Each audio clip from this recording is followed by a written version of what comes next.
এবার ডিমের ঝোল দিয়ে ভাতটা খাবো।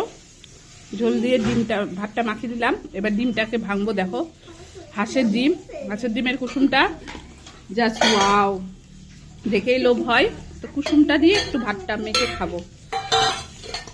খেয়ে দেখি কেমন হয়েছে।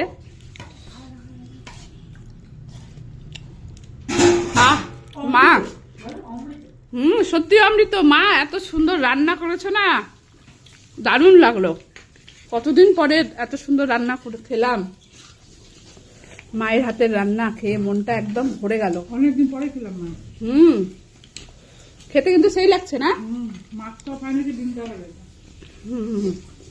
কেমন হয়েছে রে?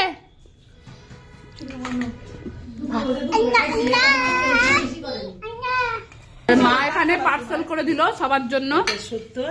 এটা সবার জন্য পার্সেল করা হয়ে গেল।